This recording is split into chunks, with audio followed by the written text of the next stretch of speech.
So thank you so much, Mohit bhai. So it's already 8:04. So I welcome all of you. And एक चीज मैं बहुत अच्छे तरीके से जानता हूं कि संडे के दिन शाम को 8:05 पे अगर 542 लोग अभी एकत्रित हुए हैं, इकट्ठे हुए हैं, तो एक चीज मुझे साफ साफ नजर आ रही है आप लोगों में कि आप बहुत कमिटेड है अपने सपनों के लिए, अपनी फैमिली के लिए, अपने काम के लिए। I really really getting that कि आप लोग बहुत कमिटेड हैं अपने सपनों के लिए, अपनी फैमिली के लिए, अपने जीवन के लिए, अपने अपने एनवायरनमेंट के लिए, अपनी कम्युनिटी के लिए। जिस टाइम पे लोग बहुत कोई कोई कोरोना की बात कर रहा है, कोई कोई कोई बोल रहा है कि ऐसा चल रहा है, इकोनॉमिक कुछ डाउन है, कुछ ये है, कुछ वो है, ऐसे टाइम पे आप लोग सीखने आए। बिकॉज मैं जो बोलना चाह रहा हूं आपको ये है कि सीखने में जोर लगता है, राइट? एंड अपने ऊपर काम करने में जोर लगता है, और आप सब लोग वो महारथी है जो वो जोर लगा के अपने आप पे काम करने के लिए यहाँ पर आए। तो I am requesting all of you कि जो आज हमारे बीच आ रहे हैं, जो charming and very powerful lady, उनको मैं इंट्रोड्यूस करूंगा थोड़ी देर में।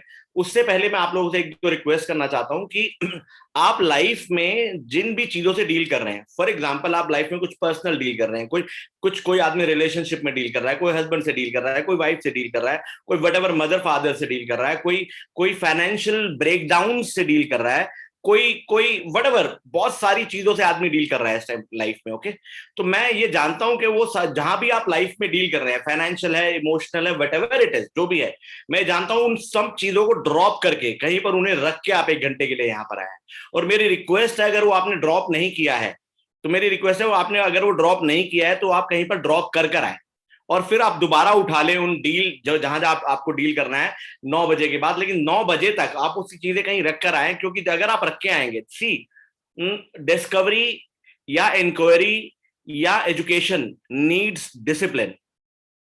इसके लिए डिसिप्लिन चाहिए, जो ज्यादातर लोगों में मैंने देखा है कि नहीं है।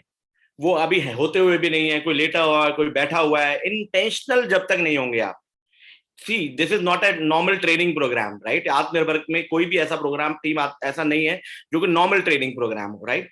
तो मैं ये बोलूंगा, आप इंटेंशनल जब तक नहीं होंगे, जब तक आप खुद इंटेंशनल नहीं भीगेंगे इस बारिश में, तब तक आप गीले नहीं होंगे। इंटेंशनल का मतलब ये है जानबूझ के, आप जानबूझ के इंटेंशनल सुनेंगे कि ये जो लेडी है आज आपसे, जो जो जो आपसे क्राउन डायरेक्टर बात करेंगे कि वो क्या किया, उन्होंने कैसे किया, कैसे वो 2.5 से 3 लाख रुपए के पे आउट पे पहुंचे, कितने टाइम पे पहुंचे। और वहां पर जाने के लिए आप खुद खोजेंगे, खुद डिस्कवर करेंगे कि अगर ये कर सकती हैं तो मैं कैसे कर सकता हूं या मैं नहीं कर सकता हूं, राइट?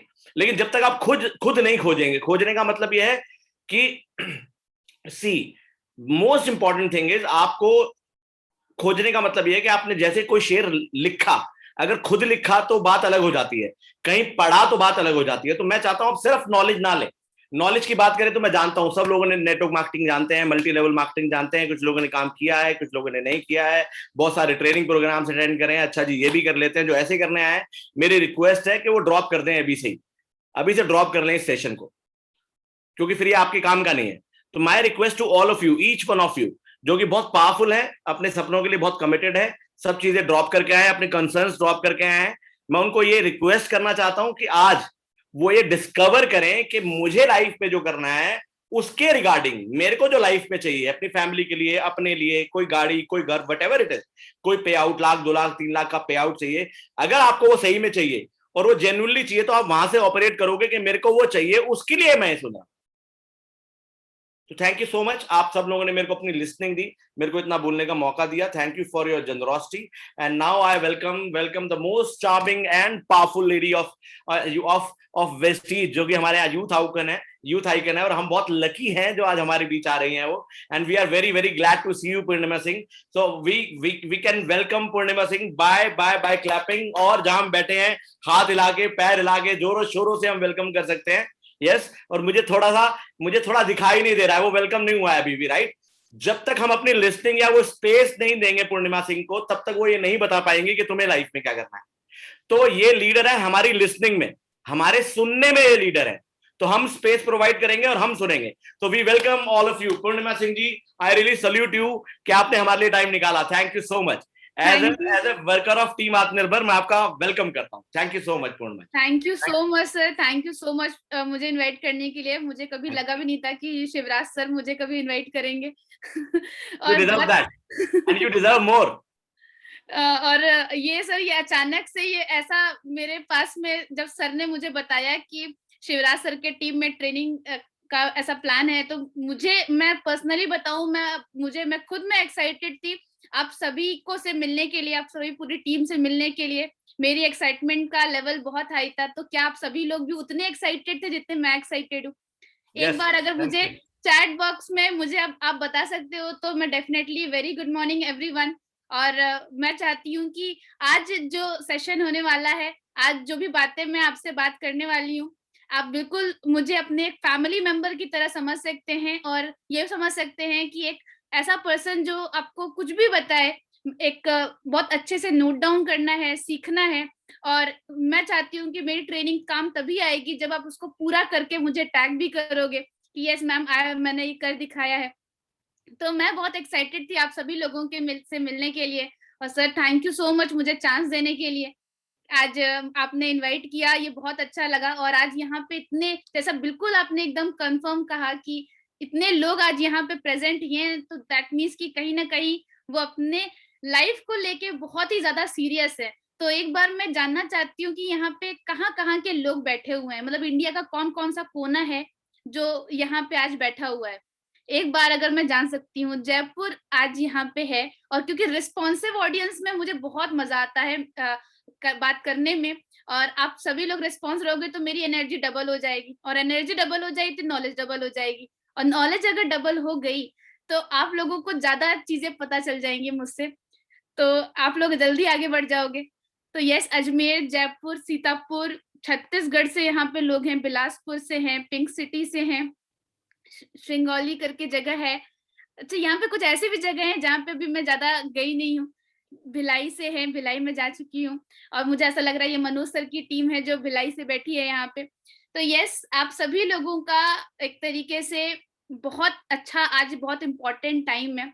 एंड मैं चाहती हूँ कि आप सभी लोग नोट डाउन करें। और एक बहुत छोटी सी रिक्वेस्ट रहेगी, सर ने इतनी सारी रिक्वेस्ट कर ली है तो मैं एज एन प्रेजेंटर अपनी एक रिक्वेस्ट जरूर कर सकती हूँ कि अगर मैं आपको सिखाने के लिए कैमरा ऑन करके बैठ सकती हूँ, तो आप सीखने के लिए एक बार कैमरा ऑन करके बैठ जाइए, क्योंकि ये मेरी बहुत पर्सनल रिक्वेस्ट रहेगी। मुझे ऐसा लगता है कि अगर मैं इतनी डेडिकेटेड हूँ कि आपको सिखा सकूं, तो आप इतने डेडिकेटेड तो होने चाहिए कि सीख सकें, राइट? आप बैठ के, क्योंकि भाई कमर में मेरे भी दर्द होता है ना, सारी चीजें मुझे भी होती हैं, ठीक है? तो अगर मैं वो काम कर सकती हूँ तो आप भी कर सकते हो, मुझे ऐसा फीलिंग आता है, right?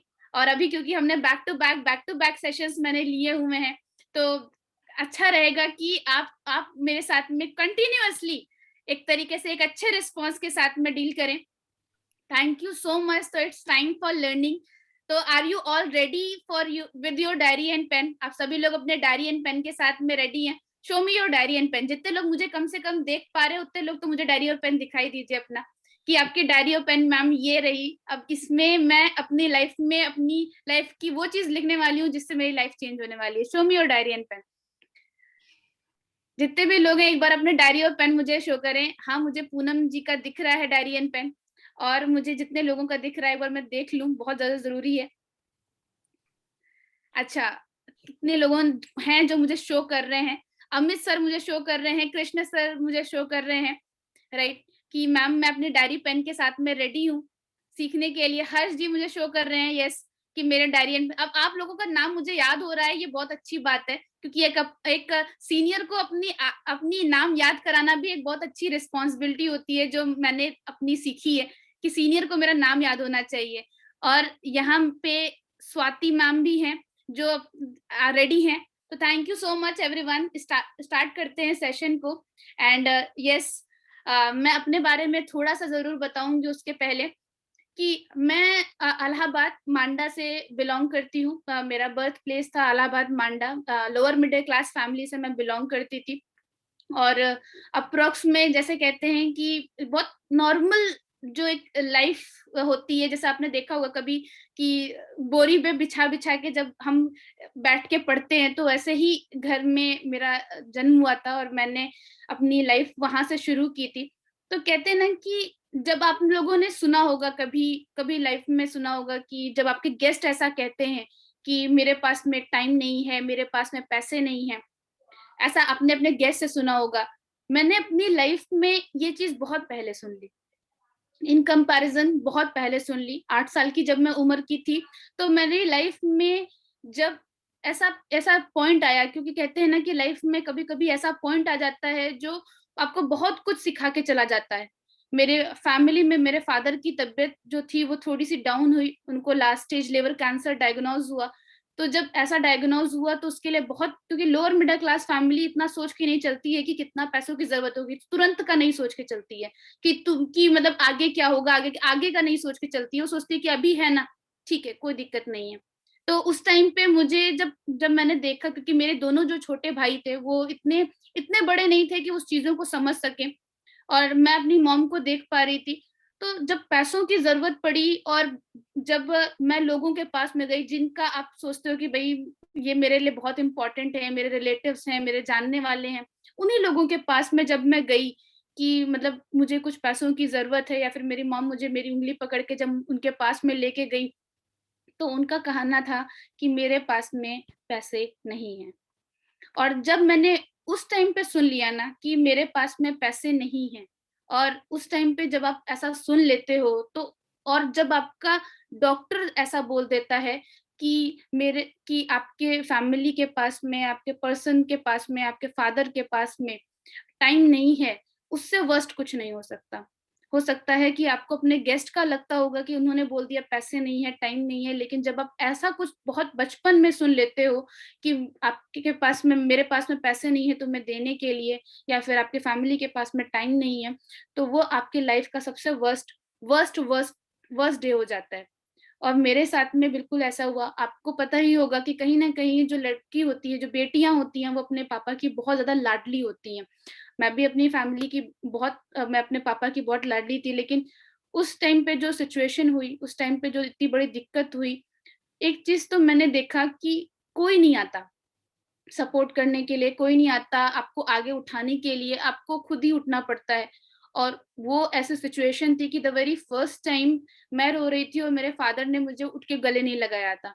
The very first time ऐसा फेज आ रहा था मेरी लाइफ में, किस वजह से? जस्ट बिकॉज कि मेरे पास में उतने पैसे नहीं थे, जस्ट बिकॉज मैंने अपनी फैमिली को खोया, क्यों? क्योंकि मेरे पास में उतने पैसे नहीं थे, जस्ट बिकॉज कि ये जो सिचुएशन मेरी लाइफ में जब आई, जब ऐसा ऐसा कुछ हुआ, तो उस टाइम पे तो पता ही नहीं था कि क्या हुआ क्या नहीं हुआ। लेकिन जैसे जैसे वो चीजें आगे बढ़ती गई, मेरे नाना मुझे यहाँ पे लखनऊ लेके आए।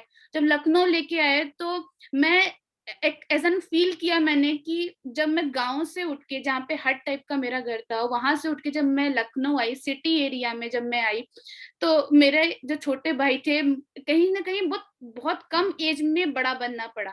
बहुत कम एज में मैं अपनी फैमिली की एज एन पेरेंट, मैं अपने भाइयों के लिए एज एन पेरेंट रिएक्ट की, क्योंकि मेरे फादर की जॉब तुरंत मेरी मॉम को मिली। मेरी मम्मी इस वक्त करंटली इंस्पेक्टर है, उस टाइम पे पुलिस में मेरे पापा थे, तो उनकी जॉब मेरी मॉम को मिली थी।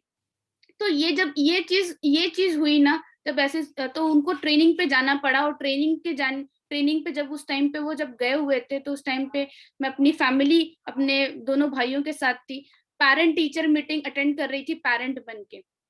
तो जब पेरेंट टीचर मीटिंग अटेंड कर रही थी और साथ में जब भी स्कूल से जाना होता, तो लगता था कि क्यों मेरी फैमिली मुझे पिकअप नहीं करने आ रही है, क्यों? जैसे जिस जगह से आइसक्रीम के कॉर्नर्स वगैरह होते थे, बहुत सारी दुकानें होती थी, उस जगह से मैं अपने भाइयों को नहीं लेके जाती थी कि कहीं गलती से मांग लिया तो मेरे पास में होंगे नहीं पैसे उनको देने के लिए। तो ये इस टाइप से होने शुरू हो गया। मैंने अपने नाना से पूछा कि नाना, ऐसा क्या कर सकती हूँ कि मेरे मुझे भी वो सब चीजें मिल जाएं जो मैं डिजर्व करती हूँ, या फिर मैं भी अपने भाइयों को सब चीजें देना चाहती हूँ, तो कैसे ये हो पाएगा? और यस, जो मास्टर प्लान डिजाइन होता है, मेरी फैमिली ने कहा कि अगर अच्छी पढ़ाई करोगी, अच्छे मार्क्स लाओगी, तो तुम अपनी फैमिली को वो सब कुछ दे सकती हो जो तुम देना चाहती हो। आप सभी लोगों के साथ में भी ऐसा ही हुआ होगा। मेरे फैमिली ने भी ऐसा ही कहा कि तुम अच्छी पढ़ाई करोगी, अच्छे मार्क्स लाओगी, तो तुम वो सब चीजें दे सकती हो।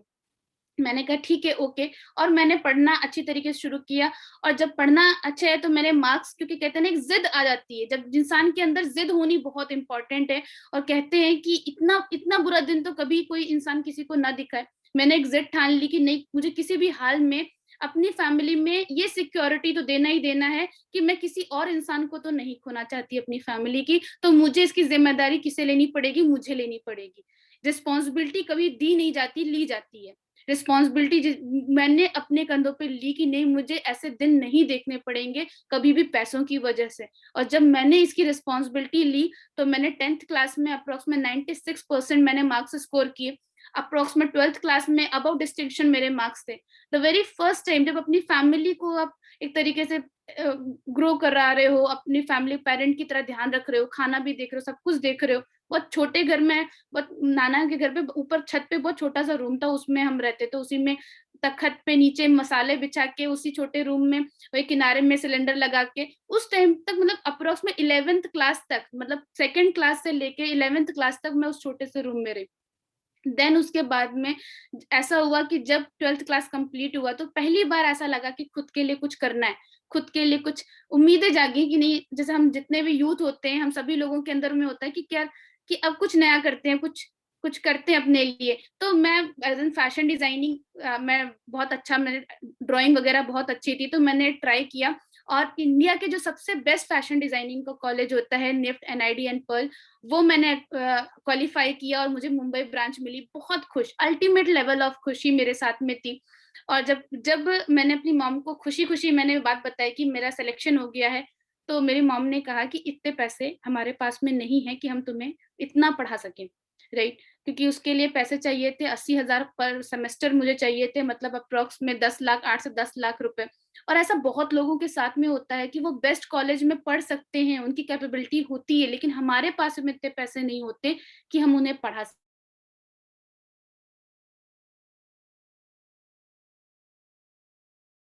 भी चीज नहीं मिली। मैंने, क्योंकि मेरा बहुत बहुत ज्यादा एक तरीके से पढ़ने में बहुत अच्छी थी, तो मैंने as an B Tech civil engineering मैंने ज्वाइन की। बीटेक सिविल इंजीनियरिंग में मेरा 20,000 में फी वेवर सीट में मेरा 4 साल का बीटेक निकला। अब 4 साल का बीटेक तो मैंने कर लिया, क्योंकि कहते हैं ना कभी कभी हमारे डिसीजन होते हैं हमारे ऊपर डिपेंडेंट नहीं होते। मैंने सिविल किया जब, तो 4th ईयर में अब सोचा कि अब आगे क्या, अब क्या करना है, अब क्या होगा आगे चल के, अब किस तरीके से चलेगा। जिस तरीके से अभी सिचुएशन चल रही है आपने देखा ही, ठीक है, कि इवन बहुत सारे एक्सपीरियंस लोग, बहुत सारे टॉपर्स लाइन में लगे हुए थे 10-15 हजार की जॉब में। तो मैंने कहा कि अब आगे क्या होगा, अभी गवर्नमेंट की प्रिपरेशन तो कर लूं, लेकिन अगर 1-2 नंबर से भी छूट जाती हूँ तो क्या होगा। ये सारी चीजें मेरे दिमाग में चल रही थी कि पैसे तो बार बार फैमिली से ले नहीं सकते, 1 नंबर से छूटे फिर फैमिली से ले, 1 नंबर से छूटे फिर फैमिली से ले, तो ये ऑप्शन तो मेरे पास में था ही नहीं। मैं ट्यूशंस पढ़ाती थी, अप्रोक्स में 3-3 घंटे में ट्यूशन पढ़ाती थी अपने कॉलेज के बाद में, कि मुझे पॉकेट मनी जो है वो मम्मी से ना मांगनी पड़े, मैं खुद में अरेंज कर लूं। इसलिए मैं 11 बजे मैं ट्यूशन पढ़ा के मैं घर पे आती थी। तो मैंने चीज देखा कि यार ऐसी सिचुएशन जो आई थी मेरे साथ में कि 2-3 लाख रुपए की जरूरत अचानक से पड़ जाए तो कोई हेल्प नहीं करता है, तो अगर ये आज कहीं पे भी मुझे जरूरत पड़ जाए, मेरे पास में अभी क्या ऑप्शन है। और ऐसा ही मेरे माइंड में चल ही रहा था कि यस, मेरी मुलाकात हुई, मेरे जो सीनियर हैं दिनेश करदम सर से and Ranish Kumar Roshan sir से मेरी मुलाकात हुई। और उन्होंने जो मुझे प्लान दिखाया वो प्लान था वेस्टीज मार्केटिंग प्राइवेट लिमिटेड का। यस, कहते हैं ना कि भगवान के अंदर देर है लेकिन अंधेर नहीं है, और जब लाइफ में कुछ ऐसे बहुत बुरे दिन आ रहे होते हैं तो मतलब कुछ ना कुछ तो उन्होंने प्लान किया ही होता है। और जब उन्होंने इस प्लान के बारे में बताया, तो पहले तो मैं आपको बता दूं कि इतनी जल्दी मेरी ज्वाइनिंग नहीं आई थी। बहुत, क्योंकि इंजीनियरिंग दिमाग था, बहुत सारे क्वेश्चंस पूछे, बिल्कुल अड़ गई थी मैंने तो ऐसे पूछ लिया था कि सर ये सारी कंपनियां ना अपने आप को नंबर 1 बोलती ही क्यों है। ऐसा करके मैंने क्वेश्चन पूछा कि हर कोई इंसान जिसको देखो वो अपने आप को नंबर 1 बोलता रहता है, आप बताओ आपकी कंपनी नंबर 1 क्यों है। ऐसे करके मैंने उनसे पूछा, तो उन्होंने जब मुझे बताया कि पूरे वर्ल्ड में आज टॉप 100 में भारत की जब एक ही कंपनी है मैम, तो इंडिया में कौन से पोजीशन पे होगी। देन मैंने उनसे पूछा कि आप इतने अचीवर बना रहे हो, इतने अचीवर बता रहे हो, इतना कैसे पॉसिबल है। तो बहुत अच्छी तरीके से जब उनके जवाब मुझे मिले और जब आंसर्स मुझे मिले और उन्होंने कहा कि इतने लोग यहाँ पे लाखों कमा रहे हैं, तो मैंने उनसे एक बहुत हंसी में खिलखिली में मैंने पूछा कि जब इतने ही कमा रहे हैं तो हम इंजीनियरिंग डॉक्टरी छोड़ देते हैं, यही काम करने लग जाते हैं। ऐसे करके जब मैंने बोला तो उन्होंने, कहते हैं ना कि इस बिजनेस में बहुत अच्छी तरीके से कामनेस बहुत अच्छी होती है, आप काम होना सीख जाते हो। तो उन्होंने बहुत कामली मुझे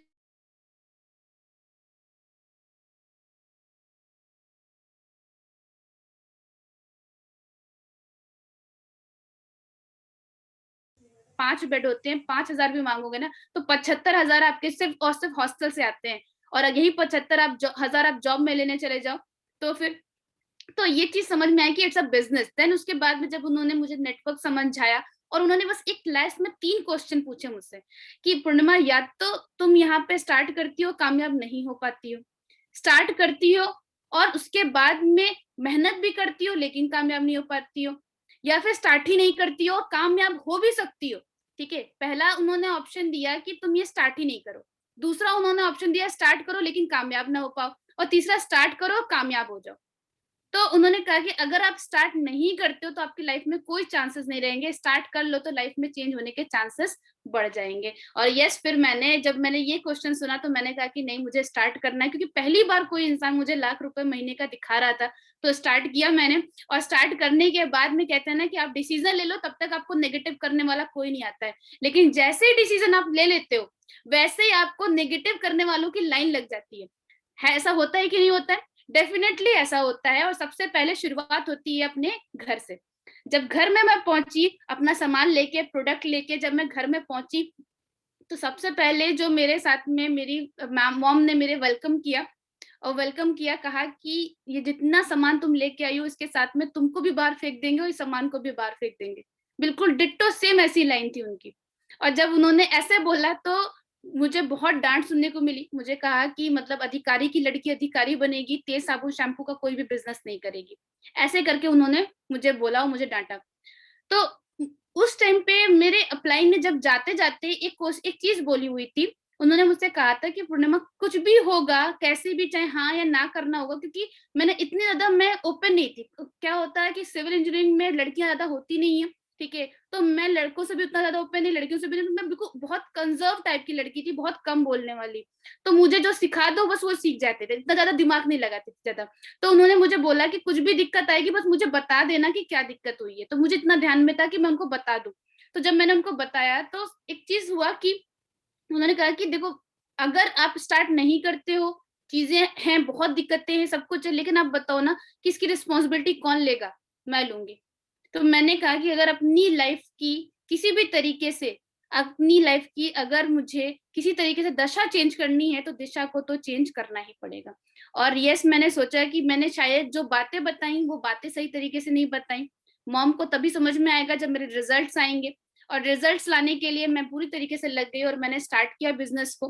मैंने कहा कि साइड में साथ साथ में करना है। बहुत से चैलेंज आए बीइंग अ गर्ल। सुबह मैं 8 बजे से निकलती थी, 8 बजे से आप सोच के देखो कि 5 बजे तक, 6 बजे तक मेरा कॉलेज होता था। कॉलेज के बाद में मैं 3 घंटे ट्यूशन भी पढ़ा रही हूँ, और उसके साथ साथ में मैंने वेस्टीज भी ज्वाइन किया। और जब मैंने वेस्टीज ज्वाइन किया और लोगों को प्लान दिखाना शुरू किया, तो पहले तो हमारे जितने भी दोस्त थे वो मजाक उड़ाने पे उतर गए। सीधे उन्होंने मजाक उड़ाना शुरू किया कि पूर्णिमा क्या ज्वाइन कर लिया तूने, कहाँ से ये सब चीजें करना शुरू कर दी, ऐसे करके बहुत कुछ बोलना शुरू किया। लेकिन मेरा था कि मैं एक चीज देख रही थी कि मेरे अपलाइन जो वही बात बोल रहे हैं, तो उनकी बातों से वो ऐसा रिजल्ट नहीं दे रहे हैं। मैं बात बोल रही हूँ तो मेरी बातों से ऐसा रिजल्ट आ रहा है। दैट मीन्स कि मुझे अपनी बातों को चेंज करना है। मैंने जब पहली मेरी इनकम आई इस बिजनेस से 139 रुपीज, 139 रुपीज मेरे फर्स्ट मंथ की इनकम थी। मेरे दोस्त ने कहा इतना रुपए तो तुझे मैं ही दे देता, मुझसे मांग लिया होता जस्ट बिकॉज मुझे नीचे दिखाने के लिए। मैंने उनसे कहा कि देख, जितना रुपए लेके तुम दुकान में सामान लेने जाते हो ना, उतना तो मेरे कैशबैक आता है, उतना मेरे कैशबैक आ रहा है। और मैंने अपने ऊपर डेडिकेशन रखते हुए, अब डेडिकेटेड होते हुए मैंने स्टार्ट किया बिजनेस को। मैं आपको बताऊं, वर्किंग तो सबसे पहले मैंने जो चीज सीखी वो सीखी टाइम मैनेजमेंट। बहुत इंपॉर्टेंट था, क्योंकि चैलेंजेस थे घर पे खाना बना के, आप पहले कॉलेज जा रहे हो, कॉलेज के बाद में, लेकिन बात यह है कि कोई और रास्ता नहीं है। या जब इंसान के पीछे खाई होती है ना, तो आगे चलना ही उसके पास में ऑप्शन था। मेरे लिए कामयाब होना ही ऑप्शन था। तो जब मैंने उसको एज एन अपना एक सिंगल ओनली ऑप्शन, जब लोगों के पास में बहुत सारे ऑप्शन होते हैं ना, तो वो इधर भी भाग रहे होते हैं, इधर भी भाग रहे होते हैं, मैंने कोई ऑप्शन ही नहीं देखा। मैंने कहा कि यही एक सिंगल ऑप्शन है। अब उसके ऊपर जब मैंने काम करना शुरू किया, सबसे पहले अपना टाइम मैनेज किया। सुबह निकल जाती थी कॉलेज में ही प्रोस्पेक्टिंग मेरी शुरू होती थी। प्लान दिखाने के लिए मैं प्रोस्पेक्टिंग करती थी, लंच में बैठ के मैं प्लान शो करती थी। प्लान शो करने के बाद में जैसे ही कॉलेज मेरा खत्म हुआ, मैं डीएलसीपी पहुंचती थी। एक एक दिन में मैंने संडे अप्रोक्स में, अगर मैं बात करूँ, आप मेरे कभी सीनियर से पूछेंगे, एक एक दिन में 5-5 डीएलसीपी, 6-6 डीएलसीपी मैं कवर कर देती थी, जस्ट बिकॉज कि मुझे पता था कि एक बहुत जरूरी है सही तरीके से चीजों को फॉलो करना और जिद होना। जिद्दी इंसान ही आगे बढ़ सकता है। आपको अगर अपने सपनों को पूरा करने के लिए, आगे बढ़ने के लिए जब जिद आ जाए ना, तो कोई इंसान आपको रोक नहीं सकता। मेरे अंदर जिद थी कि नहीं, मुझे ये काम करके ही दिखाना है, अगर ये पर्सन कर सकते हैं तो मैं क्यों नहीं कर सकती। बस अंदर से ये आ रहा था कि मैं क्यों नहीं कर सकती। और माइंड में एक और चीज चल रही थी कि अगर ये मुझे बात करना भी सिखा दे, बात करना सिखा दे, लोगों से पहचान करा दे, तो मेरे लिए तो प्लस पॉइंट है। ये मेरे पर्सनल बिजनेस में भी काम आएगा और यहाँ पे भी काम आएगा। तो मैं यहाँ से खाली हाथ तो नहीं जाऊंगी किसी भी हाल में। ये अंदर से किसी हाथ से खाली हाथ नहीं जाना है। अब इसमें क्या किया मैंने, प्लान जब दिखाने जाके, जब मैं परचेजिंग करवाने जाती थी, तो परचेजिंग के साथ साथ मैं अपने एसोसिएट को भी मैं किसी साथ के लेके जाती थी, क्योंकि मुझे पता था सीखने से भी ज्यादा इंपॉर्टेंट है कि आपको सिखाना आए। सिखाना आना भी बहुत इंपॉर्टेंट होता है। तो मैं उनको सिखाती थी, साथ साथ में सिखाती चलती थी। और उसके बाद में जब ट्यूशन से आया, फिर अपनी कोर ग्रुप से मीटिंग वगैरह, बात वगैरह करना, बहुत चीजें हुई कि कैसे धूप में मैं, कभी कभी ऐसा होता था कि पूरे टाइम 4 घंटे एसोसिएट मेरा, गेस्ट मेरा वेट कराता था और 4 घंटे बाद फोन स्विच ऑफ हो जाता था। ऐसे ऐसे सिचुएशन आई, मैं वेट कर रही हूँ धूप में कि आप आ रहे हो, आप आ रहे हो, ऐसे ऐसे करके, फिर उसके बाद में कोई फोन नहीं उठाता था। सिचुएशंस आई, दिक्कतें आई, चैलेंजेस आए, प्रॉब्लम्स बहुत सारे, बहुत सारे। इवन मैं आपको बताऊं, धूप में, बरसात में, कुछ भी, मुझे समझ में नहीं आता, लोग यहाँ पे बीमार पड़ जाते हैं, अलग अलग जगह पे जाते हैं, भी हम लोग भी हैं। मैंने कभी कुछ नहीं देखा, बरसात में खड़ी हुई, जहां बरसात में, जहां आपको मैं बताऊं कि बरसात में कुछ लोग साथ में खड़े होते हैं ना, जो वहां पे रुके होते हैं, मैंने उनसे प्रोस्पेक्टिंग करनी शुरू कर दी। उनसे मैंने प्लान दिखाया। उनका नाम शैलेंद्र कुमार, आज हमारी टीम में अच्छे खासे ब्रॉन्ज डायरेक्टर है। तो जहां रुकी वहां पे मैंने प्लान शो कर दिया। जिस जिस टैक्सी में मैं गई, उसको मैंने प्लान शो कर दिया। मैंने किसी पर्सन को नहीं छोड़ा, इसको मैंने अपनी हैबिट बना ली। लोगों को, लोगों का नंबर निकालना, लोगों से बात करना, अपनी हैबिट बना लेना, ये बहुत ही अच्छा इंपॉर्टेंट होता है। मैंने इसको अपनी हैबिट बना लिया। प्लान शो किया, धूप बरसात वगैरह कुछ भी नहीं। जब आया कि ऐसा मुझे किसी ने बोला कि लड़कियों के साथ में टीम मत बनाओ, अगर लड़कियों के साथ में आप टीम बनाते हो तो लड़कियां सपोर्ट नहीं कर सकती हैं, ऐसा मुझे किसी ने बोल दिया। मैंने कहा थैंक यू सो मच, आपने मेरे को बताया कि किस कौन सा काम हम नहीं कर सकते, क्योंकि आप जब मुझे बताओगे नहीं तो मेरी लिमिटेशन और कहीं ना कहीं मैं उसको और रेस कैसे करूंगी, मैं आपको और अपने आप को एक्सपेंड कैसे करूंगी। बहुत सारे लोग इसको सोच के बैठ जाते हैं। मैंने 60 किलोमीटर पहले अपना देखा, सुबह में जाके शाम में वापस आने का पहले प्लान बनाया कि कैसे मैं जाके वापस आ सकती हूँ। दिक्कतें आई थी, चैलेंजेस आए थे, घर से बहुत प्रेशर आ रहा था, बहुत प्रेशर आ रहा था, सुना रहे थे, सब कुछ सुन रहे थे, लेकिन मुझे पता था कि ये एक लिमिटेड टाइम है, क्योंकि विश्वास था अपने अंदर। जब भी वीक पड़ती थी, बस एक चीज याद रखती थी कि अपलाइन को फोन करना है और कभी उनका कॉल कट नहीं करना है। बस एक चीज अपने दिमाग में था कि चाहे कुछ भी हो जाए, अब क्योंकि कहीं ना कहीं हमारी फैमिली के बाद में हमारे एक अपलाइन ही आते हैं जो आपको आगे बढ़ाने के लिए काम कर रहे होते हैं, आपको आगे बढ़ाने के लिए वो प्लान शो कर रहे होते हैं, वो चीजें बता रहे होते हैं, और एक सिंगल पर्सन जो आपको बढ़ते हुए देखना चाहता है। तो मुझे पता था कि ये किसी चीज का कोई आंसर हो जाए ना, मेरे अपलाइन के पास भी जरूर आंसर होगा। और उनका कॉल आया तो चाहे मैं डीमोटिवेट, कभी ऐसा भी लगा कि पता नहीं मैं शायद कहाँ कौन से रास्ते में जा रही हूँ, प्लान हो पाएगा नहीं हो पाएगा, लेकिन कंटिन्यूअस मैंने अपनी लर्निंग पे फोकस किया। मुझे पता था कि अगर मैं सीखने पे ध्यान दूं, जित कल को कोई एक इंसान भी मिलेगा ना, तो उसके लिए मैं परफेक्ट होनी चाहिए।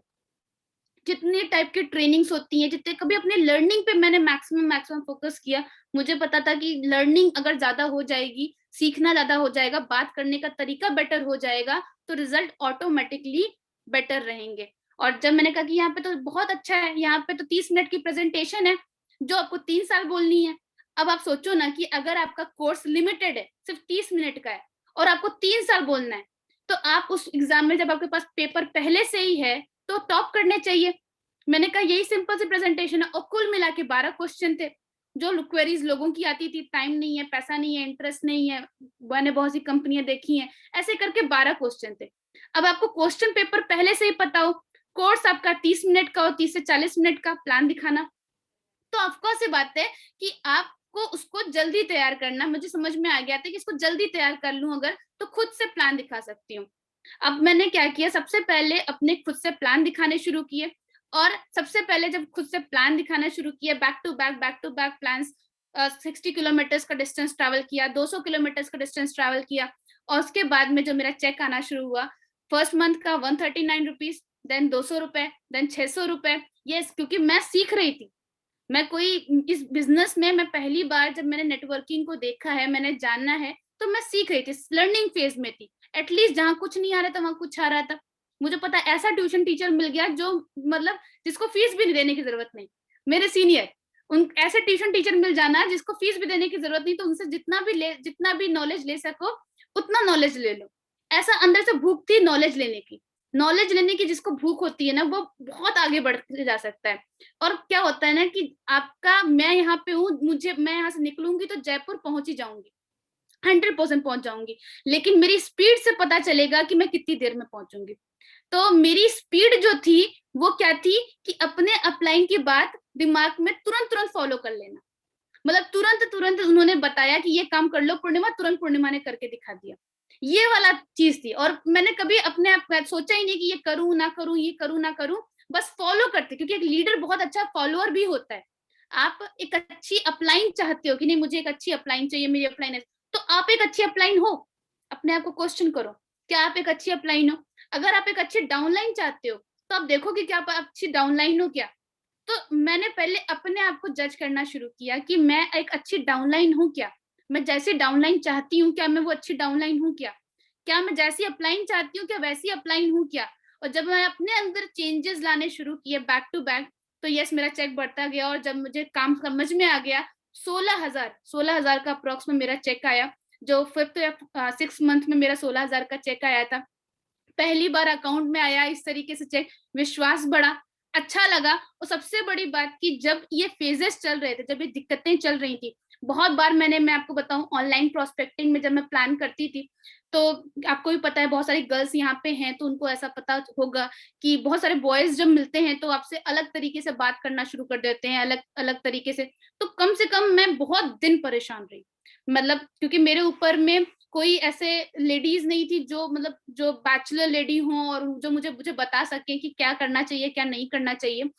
तो बहुत दिन परेशान रही कि जब भी मैं किसी से प्लान दिखाने के लिए बात करती थी, कुछ भी होता था, तो उसका रिस्पॉन्स जो है वो अलग तरीके से, अलग सेंस में आता था।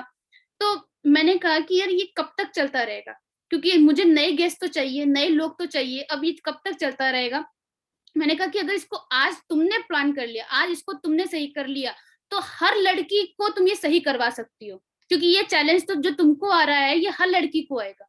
अगर तुम नहीं सही कर पाई तो हर लड़की इसमें फंसी रह जाएगी। तो इतना मुझे समझ में आ गया कि अगर मैं इससे निकल गई तो मैं सामने वाले को भी निकाल सकती हूँ। तो मैंने इसका एक सोल्यूशन ढूंढा। वो सोल्यूशन मैं आपको जरूर शेयर करना चाहती हूँ कि जब भी आप किसी से बात करो तो गुड मॉर्निंग सर या गुड मॉर्निंग मैम करके ही बात करें, हाय हेलो का रिप्लाई गुड मॉर्निंग सर करके ही दे। और जब भी कोई इंसान सर या ना बोलो या फिर कुछ भी, तो आप उनसे ऐसे बात कर सकते हैं कि मैं एक सोशल मीडिया प्लेटफॉर्म में सर, मैं अपनी ग्रोथ के लिए आई हूँ, मैं अपनी फैमिली को एक बहुत अच्छी तरीके से रिस्पेक्टफुल लाइफ देना चाहती हूँ, उसके लिए मैं कुछ एम्बिशियस पीपल की तलाश में हूँ। और जब मैंने आपकी प्रोफाइल देखी तो मुझे ऐसा लगा कि आपके अंदर वो स्पार्क है कि आप कुछ बहुत बेटर कर सकते हो। तो क्या मैं आपसे कुछ देर बात कर सकती हूँ? ये मेरा नंबर है, आप मुझे इस पर कॉल कर सकते हैं या फिर आप मुझे व्हाट्सएप कर सकते हैं, जो भी आपको प्रेफरेबल हो। तो इस तरीके से मैंने बात करना जब शुरू किया तो चेंजेस आए, एक तरीके से चेंज आया। जब चेंज आया तो मुझे समझ में आया कि इसको मैं अच्छी तरीके से फॉलो कर सकती हूँ। जगह जगह पे जाके जब मैंने अपनी बातों को और तरीके से, अच्छी तरीके से, प्रोफेशनल वे में बात करना शुरू किया, तो मुझे रिस्पॉन्सेज और भी अच्छे आने शुरू हुए।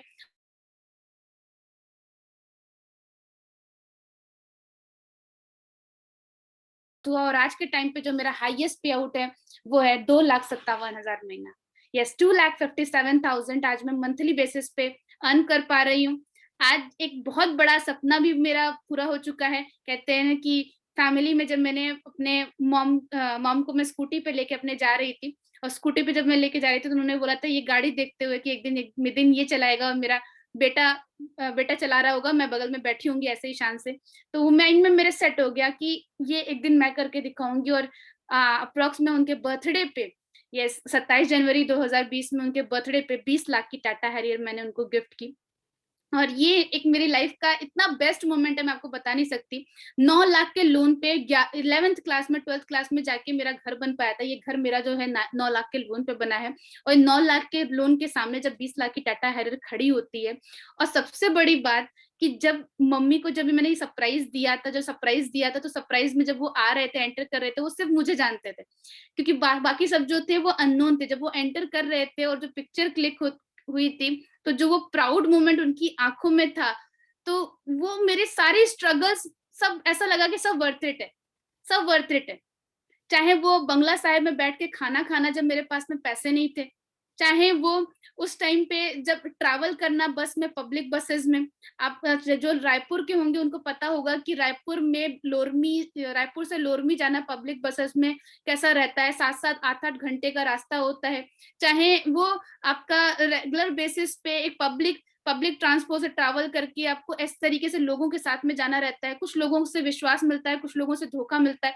हर एक चीज को जब ट्रैवल करके आप रेगुलर बेसिस पे अपने आप को प्लान देके, बेस्ट देके अपने आप को पुशअप करते हो, तो वो सब वर्थ इट लगा। वो एक स्माइल में सब वर्थ इट लगा। और सबसे बड़ी बात कि आज जहां पे भी मेरा पोस्टर जाता है, मेरे फोटो के साथ में मेरी मॉम की जब फोटोज लोग पहचान लेते हैं, तो वो मेरे लिए एक बहुत बड़ा प्राउड मोमेंट होता है, जो मैंने अपनी फैमिली को दिया। और सबसे बड़ी बात कि आज यहाँ पे इतना इतना भी नहीं था कि पासपोर्ट तो बनवाने की दूर, हम लोग इंडिया ही नहीं घूम पाए थे, क्योंकि मैं तो अपनी फैमिली को देखती रहती थी। और साथ ही में कभी मौका ही नहीं मिला, मम्मी को इतना टाइम नहीं मिला कि वो मुझे कहीं बाहर, लखनऊ से बाहर घुमा सके। लेकिन आज वेस्टीज की तरफ से थाईलैंड, बैंकॉक, पटाया वगैरह घूमने का मौका मिला। द वेरी फर्स्ट पर्सन कहते हैं कि अब जब अपनी लाइफ चेंज करते हो, तो सिर्फ आप अपनी लाइफ नहीं चेंज कर रहे होते हो, आप अपनी पूरी फैमिली की माइंडसेट चेंज कर रहे होते हो। एक लड़की, कहते हैं कि लड़की अगर शिक्षित होती है तो पूरे घर को शिक्षित कर सकती है, लेकिन अगर वही लड़की हेल्दी और अर्निंग होती है तो वो पूरी जनरेशन को बदल के रख सकती है।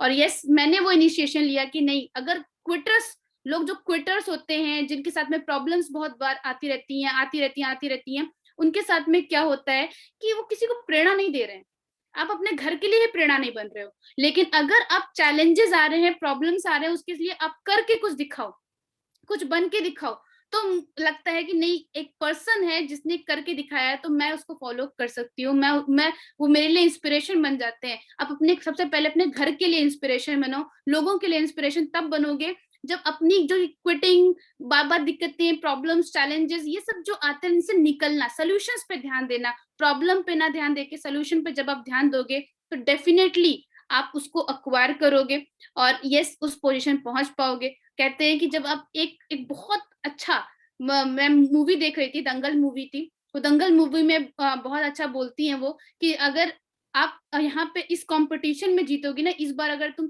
सिल्वर नहीं गोल्ड लेके आओगी, तो तुम अपनी लाइफ नहीं चेंज करती हो, उन लड़कियों की भी लाइफ चेंज कर दोगी जो ऐसा मानती हैं कि लड़कियां कुछ नहीं कर सकती। तो जब आप अपनी लाइफ चेंज करते हो ना, तो आप लोअर मिडिल क्लास फैमिली, चाहे मिडिल क्लास फैमिली, चाहे अपने जेंडर, किसी भी चीज को ध्यान में नहीं रखते हुए, अपनी लिमिटेशन को क्रॉस करते हुए एक इंस्पिरेशन बनते हो, वो बहुत ही बेस्ट होता है। तो आज मैं आपको बताना चाहती हूँ कि ऐसी कौन सी टिप्स एंड कौन सी ट्रिक्स थी जिसके ऊपर मैंने काम किया, और मैंने काम करके आज मैं वो अचीवमेंट ला पा रही हूँ, दे पा रही हूँ। बिकॉज जो ये स्ट्रगल, ये जो फेजेस रहे, जिसमें मैंने अपने आप को कभी भी नेवर गिव अप एटीट्यूड, क्योंकि चाहे कुछ भी हो जाए, दुनिया चाहे इधर से हो जाए, एक चीज मैंने अपने मन में ठानी थी, कहते हैं कि ना, मान लो तो हारे और ठान लो तो जीत है। अपने मन में मानी थी कि चाहे दुनिया में कुछ भी हो जाए, लेकिन कभी ऐसा नहीं होगा कि पूर्णिमा सिंह ने हार मान ली। ये हार मान ली वाला जो सिस्टम है, ये मेरी डिक्शनरी में नहीं रहेगा। और मैंने अपने आप को हमेशा पुशअप किया कि ये कर सकते हैं तो मैं भी कर सकती हूँ। और एक जो ट्रिक्स मैं यूज करती हूँ, जो मैं प्लान्स यूज करती हूँ, उसके बारे में मैं आपको बताने वाली हूँ। तो मैं शेयर कर रही हूँ स्क्रीन। हमारे पास में ज्यादा टाइम नहीं है, तो मैं थोड़ा सा फास्ट रहूंगी, और आप अपनी डायरी में स्क्रीनशॉट लेने की जगह पे डायरी में नोट डाउन कीजिएगा, क्योंकि ये आपके लिए बहुत इंपॉर्टेंट है। So let me share my screen. और जितने लोग लेट के मुझे देख रहे हैं, अपनी डायरी आप अपने सामने रखें, क्योंकि आज मैं आपको जो बातें बता रही हूँ, इससे हो सकता है, इससे पॉसिबल है कि आप जो लाइफ में अचीव करना चाहते हो, जो आपके ड्रीम्स हैं, उसको गोल्स में कन्वर्ट कर सको। गोल्स को हो सकता है कि आप अपने टारगेट्स में कन्वर्ट कर सको, टारगेट को अपनी एक्टिविटी में कन्वर्ट कर सको, और जब एक्टिविटी को जब आप कन्वर्ट करोगे तो फिर आपको बहुत अच्छी तरीके से रिजल्ट मिलेंगे। लेट मी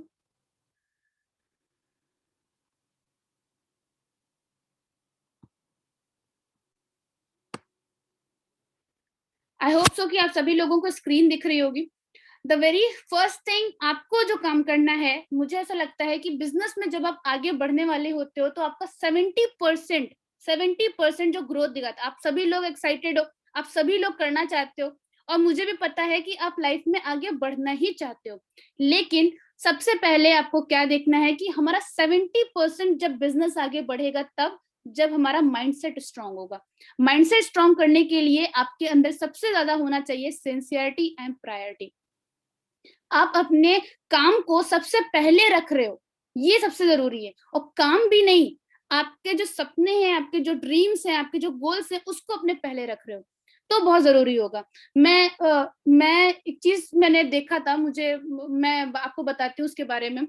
लाइक कि आपने देखा होगा कि जो हमारी फैमिली होती है, फैमिली क्या करेगी कि चाहे आप कितना भी बोल रहे हो, कितना भी कुछ भी कर रहे हो, कोई भी वर्किंग कर रहे हो, बुरा बोल रहे हो, अच्छा बोल रहे हो, कभी भी मम्मी आपको खाना देना बंद नहीं करेंगी, आपको प्यार करना नहीं बंद कर सकते, आपको आपका ख्याल रखना नहीं बंद कर सकते, क्योंकि आप उनकी जिम्मेदारी हो। चाहे घर में 1 रुपए ना हो, चाहे कुछ भी दिक्कत आ जाए, कोई भी प्रॉब्लम आ जाए, आपके फादर किसी ना किसी तरीके से मैनेज कर ही लेंगे, चाहे कैसी भी दिक्कतें आ जाए। तो ये चीज मुझे पता थी कि वो अपने जॉब पे जा रहे हैं, भले ही जॉब पसंद हो चाहे ना पसंद हो, कुछ भी हो, अपनी जिम्मेदारियों से पीछे नहीं हटेंगे। तो कुछ भी हो जाए, चाहे कितनी दिक्कतें आ जाएं, बरसात आ जाए, सब फसल हो चाहे ना हो, चाहे कोई भी दिक्कतें आ जाएं, वो अपनी जिम्मेदारियों से कभी पीछे नहीं हटते। लेकिन हमने इस बिजनेस में जब हम आए होते हैं तो हम जिम्मेदारी ले लेते हैं अपने मम्मी पापा के सपनों को पूरा करने की, ले लेते हैं, 100% ले लेते हैं। लेकिन हमारे ऊपर छोटी सी भी दिक्कत आती है, छोटी सी भी प्रॉब्लम आती है, हम उन जिम्मेदारियों से तुरंत पीछे हट जाते हैं। हमारे मम्मी पापा कभी अपनी जिम्मेदारियों से, अपने बच्चों की जिम्मेदारियों से कभी पीछे नहीं हटे, और हम अपने मम्मी पापा की जिम्मेदारियों से तुरंत पीछे हट जाते हैं जैसे ही छोटी सी प्रॉब्लम आती है। तो जब मैं कोई काम करती हूँ, जब मैं कोई वर्क करती हूँ, जब भी मेरे सामने कोई भी चीज का चैलेंज आता है, कुछ भी आता है, तो मुझे उसके बाद में मुझे वो स्माइल दिख रही होती है अपनी फैमिली की। उस चैलेंज को, चैलेंज दिखता है, चैलेंज के बाद में वो स्माइल दिख रही होती है, तो वो स्माइल मेरे लिए ज्यादा इंपॉर्टेंट है, वो चैलेंज उतना बड़ा नहीं है, वो स्माइल मेरे लिए ज्यादा इंपॉर्टेंट है। और जब वो स्माइल इतनी इंपॉर्टेंट हो जाती है ना, तो मेरा जो काम है वो मेरी प्रायोरिटी लिस्ट में आ जाता है। और टाइम मैनेजमेंट जिसके साथ में नहीं हो रहा, पहले देखो कि टाइम आप दे रहे हो कि नहीं, क्योंकि बहुत जरूरी है आप एक टाइम फिक्स करो। क्योंकि जब आप टाइम फिक्स कर लेते हो कि 1 घंटा मुझे देना ही देना है, और ये 7 बजे देना है, 8 बजे देना है, 9 बजे देना है, जब भी देना है, ये टाइम आपने फिक्स कर लिया ना, तो टाइम मैनेज हो जाएगा। जब आप टाइम फिक्स ही नहीं करते हो तो टाइम मैनेज नहीं हो पाता है। मैंने अपने काम को हमेशा प्रायोरिटी लिस्ट में रखा है। आप अगर ऐसा नहीं जानना तो आप मेरे फेसबुक, मेरे इंस्टा अकाउंट में देखो। आप पिछले 2.5 साल से मैं इस बिजनेस में हूँ, 2.5 साल में कभी भी आपको 1 बार या 2 बार, बस 1 या 2 बार आपको बस मेरी मैरिज में, कोई भी कहीं मैरिज में गए हुए आपको मेरी फोटो मिल जाएगी। अदरवाइज कोई ऐसे मैंने पर्टिकुलरली कहीं मैरिज फंक्शन में जाना, कभी ऐसा करना, कुछ भी नहीं, क्योंकि मेरी प्रायोरिटी है। क्योंकि वो अपनी शादी नहीं रोकेंगे मेरे लिए, तो मैं अपना काम क्यों रोकूं उनके लिए, सिंपल। तो मुझे इतना पता था कि अभी होली आने वाली है, अभी सब कुछ होने वाला है, सबके पास में अपने अपने गेस्ट आ रहे होंगे, लेकिन मेरे लिए प्रायोरिटी है कि मेरे सपने पूरे करने के लिए कोई रुकेगा। त्योहार तो बाद में भी आएंगे, हर बार त्योहार आते हैं, हर साल त्योहार आते हैं, लेकिन हर दिन त्योहार हो जाए इसके लिए क्या कर रहे हो आप? अपनी मेडिकल इमरजेंसी में किसी भी हाल में हमारे फैमिली के लिए पास पैसे हो, इसके लिए क्या करो? अगर ये डिसीजन है ना, तो इस डिसीजन के ऊपर पहले टाइम दो। क्योंकि जहां पे हम 8 घंटे देते हैं, 7 घंटे देते हैं, वहां पे तो हमें 10,000 मिलते हैं, 20,000 मिलते हैं। लेकिन जहां से हम 1 लाख एक्सपेक्टेशन कर रहे होते हैं, वहां से हमें क्या मिल रहा होता है? वहां पे हम टाइम ही नहीं दे रहे होते, वहां पे हम बिल्कुल टाइम नहीं दे रहे होते। सबसे पहले हमेशा ध्यान रखो कि क्यों यहाँ पे आपने स्टार्ट किया, क्योंकि रीजन नहीं होगा तो घर से निकल तो गए लेकिन पता नहीं कहाँ जाना है। रीजन स्ट्रॉन्ग करो, और रीजन को सबसे पहले देखो कि मुझे अगर 50,000 की जरूरत है, मुझे 10,000 की जरूरत है, तो उसके लिए मुझे कौन सा लेवल करना पड़ेगा, और कौन से लेवल के लिए मुझे कितने पॉइंट्स कब तक करने होंगे, ये डिसाइड होना अपने माइंड में बहुत जरूरी है। क्योंकि एक्टिविटी एक्टिविटी आपकी डेली एक्टिविटी से आपकी हैबिट पड़ती है, और आपकी हैबिट से आपका जो फ्यूचर है आपका सक्सेस डिसाइड होता है। तो ये बहुत इंपॉर्टेंट है कि आपको पता होना चाहिए आपको कहाँ जाना चाहते हो। बस ऐसा नहीं कि जाना है, बस करना है, इन्होंने बोल दिया तो नहीं। आपको पता होना चाहिए कि पर्टिकुलरली कहाँ है, क्योंकि जब आपको पता होता है तो आप उसके लिए प्रॉपर एक्शन ले पाते हो। और बहुत इंपॉर्टेंट है कि रेगुलर करना ये काम। रेगुलर, आप देखो ना कि टॉपर कौन होता है, जो रेगुलर रेगुलर पढ़ रहा है, कंसिस्टेंसी के साथ में पढ़ रहा है, सैंपल सॉल्व सैंपल पेपर लेके नहीं बैठ रहा है। सॉल्व पेपर लेके जो लास्ट में बैठते हो ना, वो नॉर्मल मार्क्स तो लेके आ जाते हैं लेकिन टॉपर नहीं बन पाते हैं। लेकिन आपको क्या करना है, रेगुलर एफर्ट करना है। हर दिन थोड़ा थोड़ा सीखना है, हर दिन एक प्रॉपर टाइम देना है। तो इस तरीके से आप जब करोगे ना, जैसे मैं आपको बता सकती हूँ कि आप ऐसे लिस्ट बना सकते हो, आपके ऐसे लोग जो एक्टिव हैं, आपके ऐसे लोग जो इनएक्टिव हैं, जो इनएक्टिव हो चुके हैं, ऐसे लोग जो गेस्ट हैं, और ऐसे लोग जिनको आपको फॉलो अप करना बाकी है। तो ऐसे 4 लोगों की लिस्ट बना सकते हो। अब इन 4 लोगों को में से आपके टाइम के ऊपर डिपेंड है कि आप 2-2 कॉल कर लो चारों को, 2-2 कॉल। या फिर आप ऐसा कर सकते हो कि आप दिन में 3 टाइम, अगर आप इस बिजनेस को पूरा टाइम दे रहे हो अच्छी तरीके से, तो दिन में 3 से 4 टाइम में 5-5 कॉल कर लो। इससे क्या होगा कि आप सारे एरियाज भी कवर कर लोगे, और सबसे बड़ी बात, इसमें रेगुलरली अटैच भी हो जाओगे, जिसको आप हैबिट बना लोगे। रेगुलर प्लान्स दिखाना बहुत इंपॉर्टेंट है। प्लान ही कम दिखाएंगे तो फिर रिजल्ट कम मिलेगा।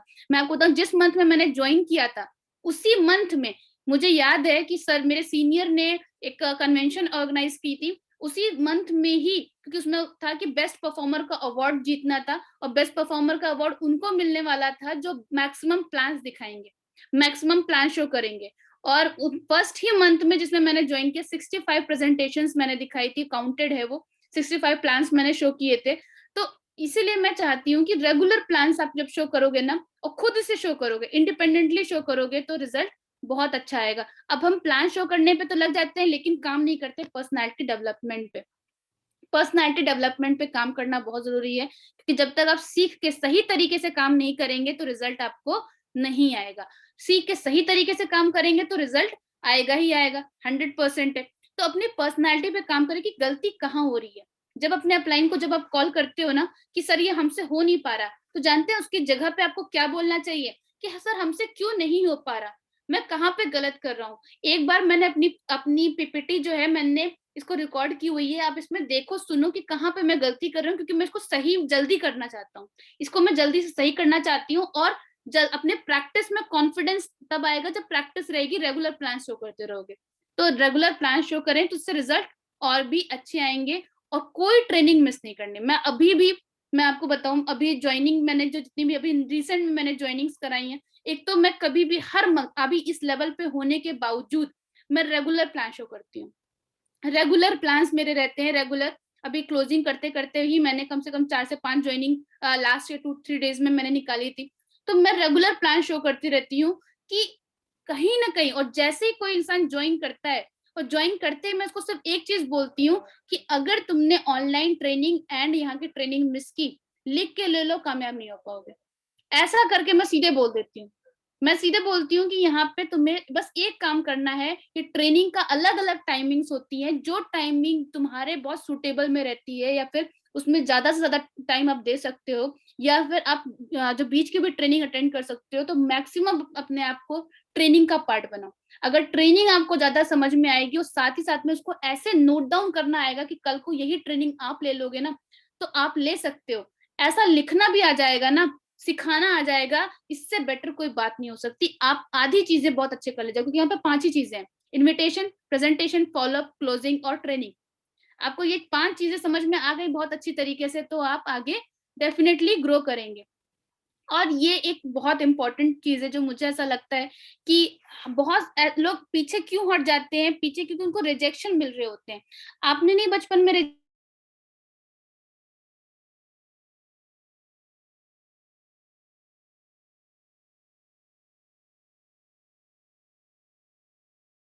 जिद करते थे, फिर तो एक बार जब फंक्शन आता था तो मम्मी कह देती कि यार इसको दिलाई देते हैं। उसी तरीके से एक ऊपर पावर होती है जो कहती है कि यार इतना जिद कर रहा है ये बंदा इस चीज को पाने के लिए, तो चलो दे ही देते हैं। तो भगवान भी आपको वो चीज आपकी झोली में डाल ही देता है। लेकिन आप अगर जिद्दी नहीं बनते हो, आप उस रिजेक्शन को इस तरीके से ले रहे हो कि लोग मुझे मना कर रहे हैं, तो ये क्या अच्छी बात है? अच्छी बात तो है नहीं। लोग अगर आपको मना कर रहे हैं और मना करते रह जाएं, ये अच्छी बात है? अच्छी बात तो नहीं है। तो इसको अगर सही करना है तो आपको सही करना है कि इसको ऐसे ही रहने देना है? ऑफ कोर्स ये बात है, सही करना है। तो रिजेक्शन जब भी आए तो आप ये देखो कि लोग आपकी कंपनी को रिजेक्ट नहीं कर रहे हैं, वो आपको रिजेक्ट कर रहे हैं। क्यों? क्योंकि कंपनी में तो ज्वाइनिंग्स हो रही है, मुझे लोग ज्वाइन कर रहे हैं, आपको लोग ज्वाइन कर रहे हैं, आपके सीनियर को लोग ज्वाइन कर रहे हैं। तो आपको अगर मना किया जा रहा है तो वो क्यों? आपकी नॉलेज को देख के। आपकी नॉलेज बेटर हो जाएगी तो आपको भी लोग जल्दी मना नहीं करेंगे। रिजेक्शंस तो हर इंसान को मिलता है। सेल्स में आप देखो, किसी भी जगह पे कहीं पे भी जाओगे, आप एक कपड़ा लेने के लिए कम से कम 4 दुकानें रिजेक्ट करते हो, ठीक है? तो जब उनको रिजेक्ट करते हो तो आप कैसे सोच के, आप देखो 10 लोगों के पास में जाओ और 10 लोगों को लाइफ बॉय बेचो, क्या 10 लोग लाइफ बॉय ले लेंगे? 10 लोगों के पास में जाओ एमबीए करने को, एमबीए भी नहीं करेंगे। 10 लोगों के पास में जाओ बीटेक करने को, बीटेक भी नहीं करेंगे। लेकिन क्या किसी की मार्केट छोटी है? किसी की भी मार्केट छोटी नहीं है, ठीक है? तो आपको क्या करना है, सोचोगे कि हर कोई इंसान बस चीज कर ले तो पॉसिबल नहीं, लेकिन आपको ऐसे लोग जरूर मिलेंगे जो आपके साथ में करने के लिए स्टार्ट करेंगे और वही आपके साथ में आगे चल के एक अच्छा फ्यूचर बनाएंगे, राइट? और हमेशा पॉजिटिव अपने एटीट्यूड को रखना है, पॉजिटिव चीजें एक्वायर करना है, पॉजिटिव चीजें सीखना है और इंडिपेंडेंटली। अगर अपलाइन फॉलोअप कर रहा है, अपलाइन मीटिंग कर रहा है, अपलाइन ही सब कुछ कर रहा है, तो पैसा भी अपलाइन को ही आता है। अगर आप सब कुछ कर रहे हैं, आप प्लान कर रहे हैं, आप इंडिपेंडेंटली अपना परचेजिंग बिना किसी के कहे किए जा रहे हैं, आप इंडिपेंडेंटली अपने टीम को सिखाने के लिए अपने अपलाइन से तुरंत टाइम ले रहे हैं, कम्युनिकेशन अच्छी कर रहे हैं, तो डेफिनेटली आप यहाँ पे आगे बढ़ोगे बढ़ोगे। और हमेशा ध्यान रखना, मेरी पूरी टेस्टिमनी में मैंने एक चीज बहुत अच्छी तरीके से बोली है कि मैंने कुछ नहीं किया, बस अपने अपलाइन को फॉलो कर लिया, दिमाग नहीं लगाया जाता, ठीक है? मुझे जल्दी क्यों सक्सेस मिली? अब जैसे मैं अगर आपको आज मैं बोलती हूँ कि इन्विटेशन करने के ये 5 तरीके हैं। 5 तरीके क्या है? कॉन्वर्सेशन के बाद में आपको कॉम्प्लीमेंट देना है, कॉम्प्लीमेंट के साथ में क्यूरोसिटी रखनी है, क्यूरोसिटी के साथ में कंट्रोल रखना है, कंट्रोल के साथ में आपको कमिटमेंट देनी है। अब ये मैंने आपको 5 तरीके सिखाए, लेकिन आप इन्विटेशन ऐसे कर ही नहीं रहे हो। तो जब आप ये अपलाइन को फॉलो ही नहीं कर रहे हो तो रिजल्ट कैसे एक्सपेक्ट कर सकते हो? लाइक कि कंपनी कह रही है कि ऐसे काम करो तो तुम्हें इतना पैसा देंगे और आपको ऐसे काम ही नहीं करना, तो यहाँ पे दिक्कत हो जाती है। और अपलाइन की बातें मैंने सोचा कि वो एक्सपीरियंस पर्सन है, उनको गलतियों सीखना, या तो आप खुद गलती करके सीखो या उनकी गलतियों से सीख जाओ। तो मैं उनकी गलतियों से ज्यादा सीख रही थी और साथ ही साथ में एक बहुत अच्छा माइंड, कहते हैं ना, जिस टाइप के लोगों के साथ में आप रहते हो आप उस टाइप की थिंकिंग रखने रहते हो। और मेरे साथ में जो लोग रह रहे थे वो ऑलरेडी बहुत अच्छी पैसा कमा रहे थे, मेरे सीनियर्स थे। तो मुझे समझ में आया कि जब भी मैं लगती थी कि यार सर के साथ में हूँ और मैं खुद नहीं कर रही, तो मैं अपने आप को पुशअप करती थी। तो मैंने अपनी एक कंपनी भी चेंज की कि मेरे जो लोग हैं आसपास के, वो एक अच्छे इन्वायरमेंट के होने चाहिए। तो इस तरीके से मैंने अपने माइंडसेट पे वर्क करते हुए अपनी नई रिक्रूटमेंट्स पे ध्यान दिया।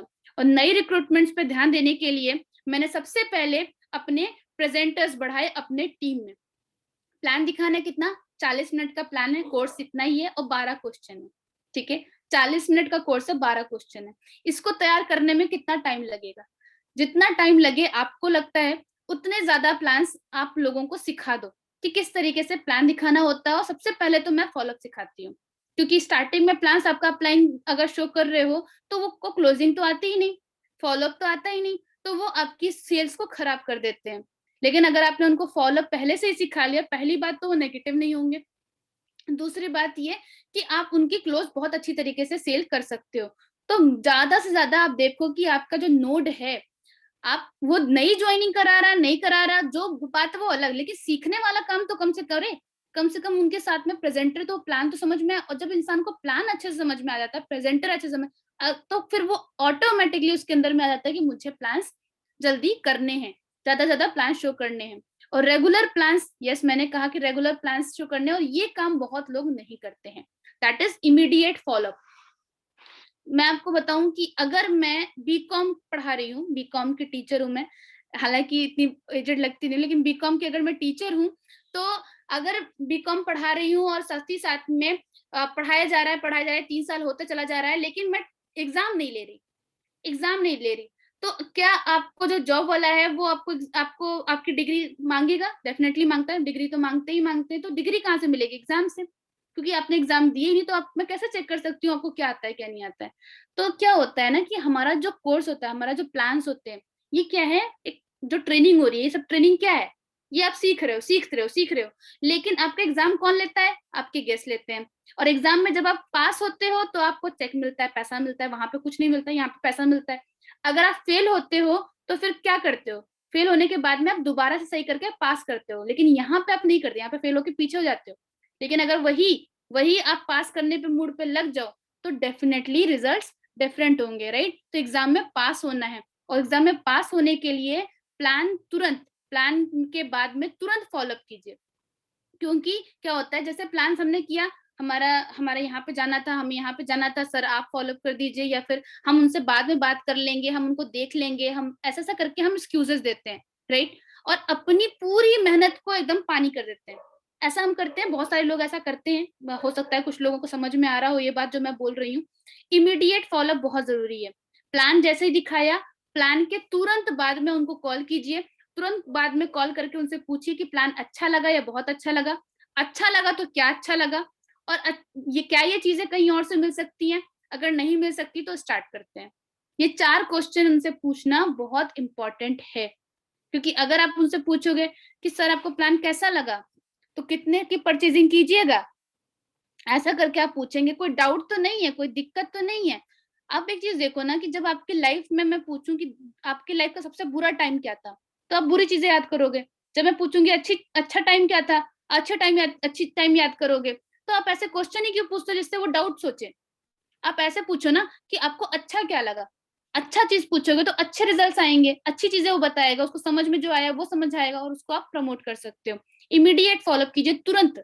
तुरंत बहुत जरूरी है। लॉस ऑफ डिले को समझे कि जितना आप डिले करोगे लोग उतना ज्यादा नेगेटिव होंगे, उतने ज्यादा आपसे छूटते चले जाएंगे और आपकी मेहनत खराब होती चली जाएगी। इंडिपेंडेंट लीडरशिप मैंने अभी तुरंत बताया कि अपनी टीम के लोग जो हैं आपके इनएक्टिव, जानते हैं क्यों होते हैं? क्योंकि आपको तो अच्छी अपलाइन मिल गई लेकिन उनको अच्छी अपलाइन नहीं मिल पाती है, राइट? क्यों? क्योंकि जो एनर्जी मेरा है वो एनर्जी नीचे में ट्रांसफर नहीं हो पाता है, जिसकी वजह से वो इनएक्टिव हो जाते हैं। लेकिन अगर आप क्या करो, अपने डाउनलाइन को और अपने अपलाइन को कनेक्ट करा दो, तो इससे क्या होगा कि कहीं ना कहीं वो नॉलेज भी पहुंचेगी, रिजल्ट भी पहुंचेगा। और सबसे बड़ी बात, आप खुद से अपनी टीम में छोटे छोटे स्टेचेस बनाना, मतलब होम मीटिंग्स करना शुरू करो। मैंने क्या किया था, मैं आपको बताऊं, ऐसे ऐसे एरियाज में मैं गई हूँ, मुझे ध्यान है, गांव गांव में नीचे नीचे खटिया बिछा बिछा के मैंने प्लान्स दिखाए हुए हैं। यहाँ पे लखनऊ में अंदर जाके बीकेटी वगैरह एरियाज है हमारे पास में, तो वहां पे के गांव में अंदर अंदर जा जाके मैंने प्लान्स दिखाए हुए हैं। कहीं ऐसी जगह पे जहाँ पे बाहरी लोगों को, मतलब पर्दा सिस्टम इतना ज्यादा था कि बाहरी लोगों को एंटर भी नहीं करने देते, वहां की लेडीज को मैंने बैठा बैठा के प्लान शो किए हुए हैं। तो जब आप छोटे छोटे स्टेजेस बनाते हो ना, छोटे छोटे स्टेजेस में जाके लोगों को प्लान दिखाते हो। मैं एक बार तो मैंने किसी के ऑफिस का ही, मतलब गेस्ट के ऑफिस का पता लगाया था, और ऑफिस में जाके मैं उससे बात करती थी। तो जितने लोग उसके ऑफिस के टेबल पे आते थे वो लोग मेरी पीपीटी फाइल सामने देखते थे, और पीपीटी फाइल से तो ये क्या है, जैसे ही वो पूछे ये क्या है, वैसे मेरा प्लान शुरू हो जाता था।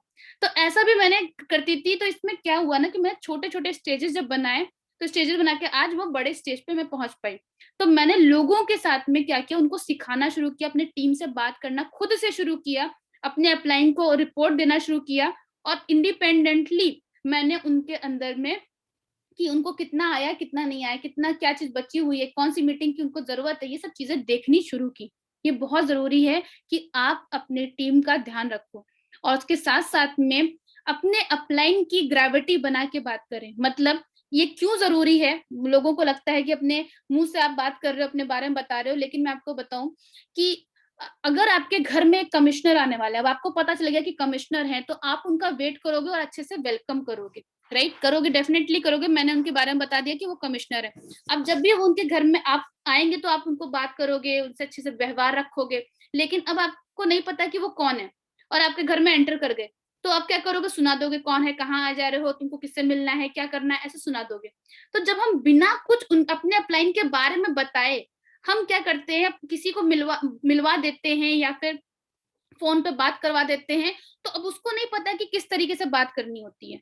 क्यों? क्योंकि जब तक आप उसको बताओगे नहीं कि हम किस पर्सन से बात करा रहे हैं, क्या है उनका लेवल, तो वो उनको वो रिस्पेक्ट, वो डिजर्विंग, वो जो चीज वो डिजर्व करते हैं, जिस तरीके से बात करना, उनका लहजा, सब कुछ नहीं चेंज करेंगे, वो नॉर्मली बात करेंगे। तो रिजल्ट आपको कैसे आएंगे? नॉर्मल आएंगे। एक्स्ट्रा ऑर्डिनरी रिजल्ट चाहिए तो आपको सामने वाले को बताना पड़ेगा कि ये पर्सन कौन से लेवल पे, ताकि वो उनकी बातों को बहुत ध्यान से सुने और समझे और उनके बारे में जाने। तो ये चीज बहुत लोग नहीं करते हैं, और ये मेरे अपलाइन है, इनसे मिल लीजिए, ऐसे करके मिलाते हैं। तो यहाँ पे सबसे बड़ी गलती हो जाती है। लेवल ऑफ प्रमोशन डेफिनेटली हमें बढ़ाना है। सीएनटी का प्रमोशन, सीएनटी आप रेगुलर बेसिस पे करना शुरू कीजिए। मुझे ध्यान है कि मैंने जब अपनी फर्स्ट सीएनटी, मैंने कहा कि सर आप मेरा वर्क मत करो। मैं अपने अपलाइन को सीधे रोकती थी। मैं कहा सर आप मुझे बताओ कि कैसे सीएनटी लेते हैं, कैसे प्लान लेते हैं। मैं अपने माइंड में थी कि कैसे सक्सेस सेमिनार है। जब भी इतनी बार मैं सीएनटी देख चुकी थी तो लोगों को लगता है इतनी बार तो देख रहे हैं, सेम ही तो बताते हैं। मैंने कहा यही सीएनटी ले सकते हो क्या? नहीं ले सकते। तो जब जल्दी से सबसे पहले लेना शुरू कर दो। जब आप खुद से सीएनटी दिखाओगे, खुद से ट्रेनिंग शो करोगे, तो ये चीज और भी बेटर हो जाती है, और उसके लिए बहुत लेवल ऑफ प्रमोशन जितना अच्छा बढ़ा देंगे। मेरे टीम में है कि जैसे ही कोई पोस्टर आता है इंस्टा स्टोरी पे, मैंने एक टारगेट टीम बनाई हुई है जो हमारे टीम का नंबर बढ़ाती है।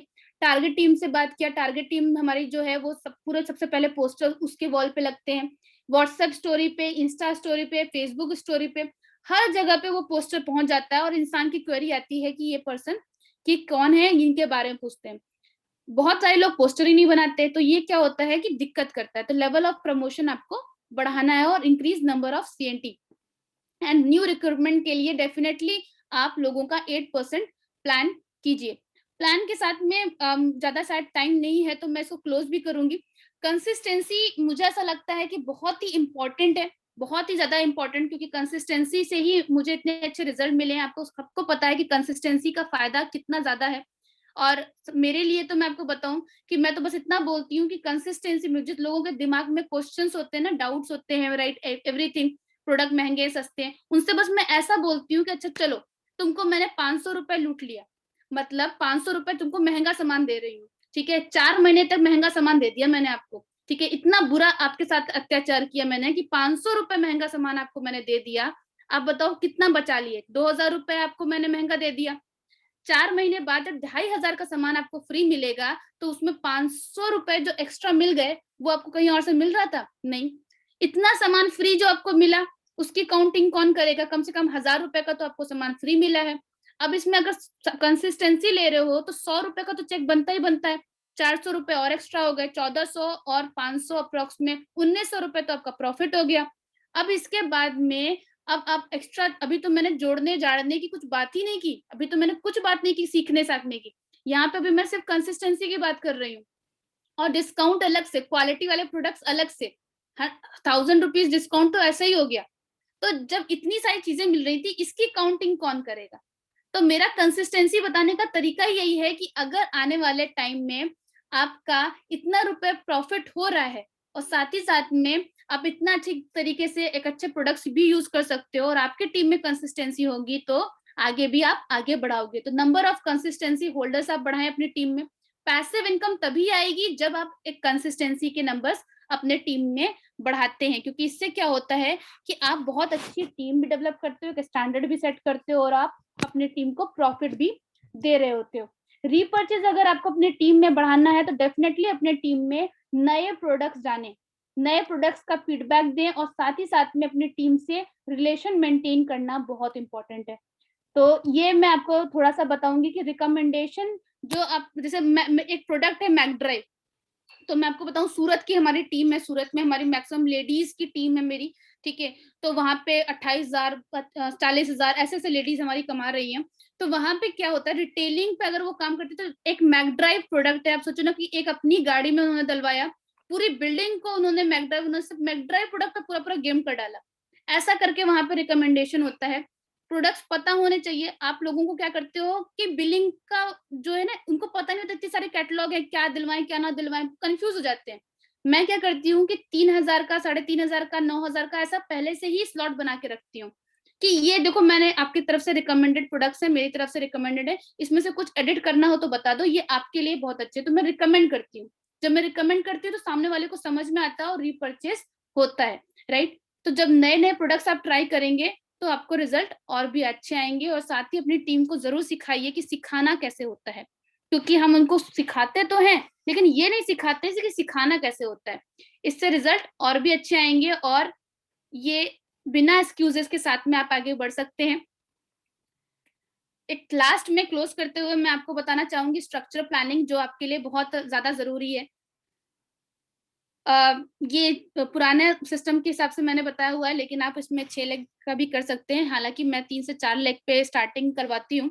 तो जैसे मान लीजिए कि अगर आपके 4 लेग से आपने इस बिजनेस की शुरुआत की है, लेट सपोज, एक सपोज कर लेते हैं कि 2 से 6 तारीख में, अब यहाँ तो 2 से 6 तारीख बीत चुकी है, लेकिन आप यहाँ पे काउंट कर सकते हो 7 से 12, ठीक है। 7 से 12 में अगर आपने 5 लोगों की ज्वाइनिंग कराई, आप जितने भी लोग प्रेजेंट हो 5 लोगों की, सिर्फ 5 लोगों की आपने ज्वाइनिंग कराई और 60 पीवी मिनिमम आपने ज्वाइनिंग कराई, तो आपके पॉइंट्स कितने हो गए? 300, मतलब आपने फास्ट 8 कर लिया, ठीक है। 5 पीपल की ज्वाइनिंग करानी, मतलब पूरी मेहनत आपको किसमें करनी है? सिर्फ 5 लोगों पे, 5 लोगों की आपने ज्वाइनिंग करा दी।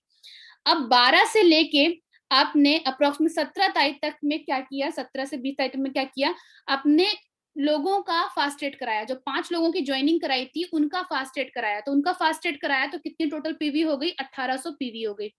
फिर आपने लास्ट के 10 डेज में, 10 to 12 डेज में क्या कर लिया कि अगर मान लीजिए कि 5 लोगों ने अपना फास्ट एड किया है, तो ये ऑफकोर्स सी बात है कि 5-25 कुछ 25-25 लोग होंगे, लेकिन आधे डीएक्टिव हो गए, मान लेती हूँ, क्योंकि ऐसा होता है।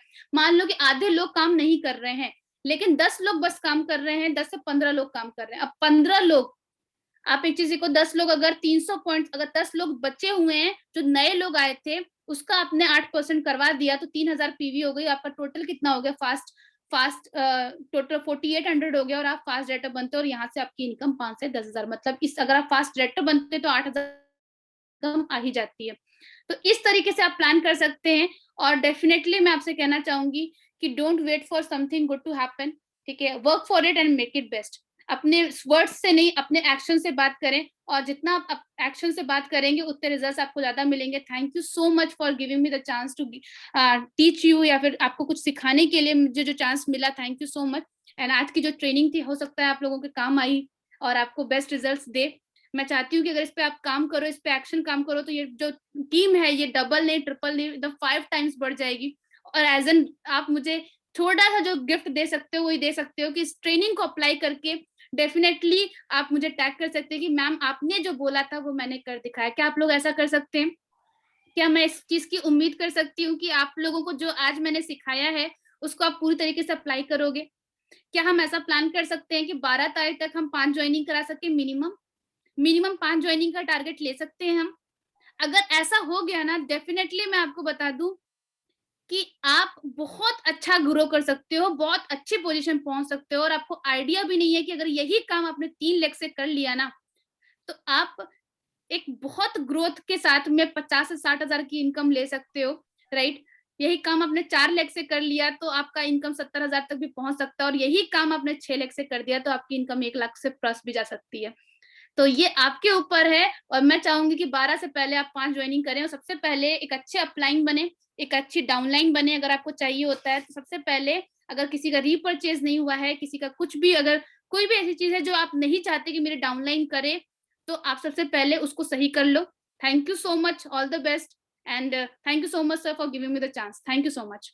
Thank you, thank you, thank you, thank you, Purnima ji. Thank you so much. That is so inspirational, and God bless you. बहुत ही नए एग्जाम्पल्स और बहुत ही सरलता से आपने बहुत अच्छा सेशन लिया। That is wonderful. मैं और मेरी वाइफ दोनों अटेंड कर रहे थे अभी, एंड वी, मतलब हम कह रहे थे कि आजकल के लोग कितने, मतलब कितना जबरदस्त ट्रेनिंग कर रहे हैं। That is wonderful. मजा आ गया Purnima ji. Thank you, thank you, thank you so much, and I really salute to you जिस तरीके से आपने काम किया। Thank you and God bless. Thank you so much sir, thank you so much. And मैं आप सब लोग, मोहित, एक ओवर टू यू। मोहित, आप सब लोगों को मौका दे सकते हो, पूर्णिमा जी को सब लोग थैंक यू बोले। Thank you so much Purnima ji, thank you so much Shivraj ji, thank you ma'am. जबरदस्त ट्रेनिंग के लिए थैंक यू सो मच पूरी टीम की तरफ से। बिल्कुल thank you you so much, आपका आभार, आपने टाइम निकाला। और मैं एक Thank बार you. सभी लोगों को एक बार अनम्यूट करूंगा ताकि हम सब लोग मिलकर आपको थैंक यू कह सके। यस, मैं एक बार सभी लोगों को अनम्यूट कर रहा हूं ताकि मैम को हम हम थैंक यू कह सके। Thank you so much. Thank you, ma'am. Thank Thank you you, so much, ma'am. ma'am. Thank you. Thank you. Thank you so much, ma'am. Thank you so much. Thank you, ma'am. Thank you. Thank you. Thank you so much, ma'am. Thank you so much. Thank you, thank you, बहुत बढ़िया session था ma'am. Satyavan आजकल Thank you thank you so so much. Much. Thank you. बहुत शानदार रही, बहुत अच्छी रही, ma'am. Thank you so much ma'am. Thank you so much. Thank you madam. Thank you. Thank you ma'am.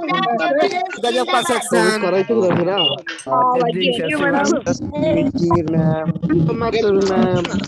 Ma'am.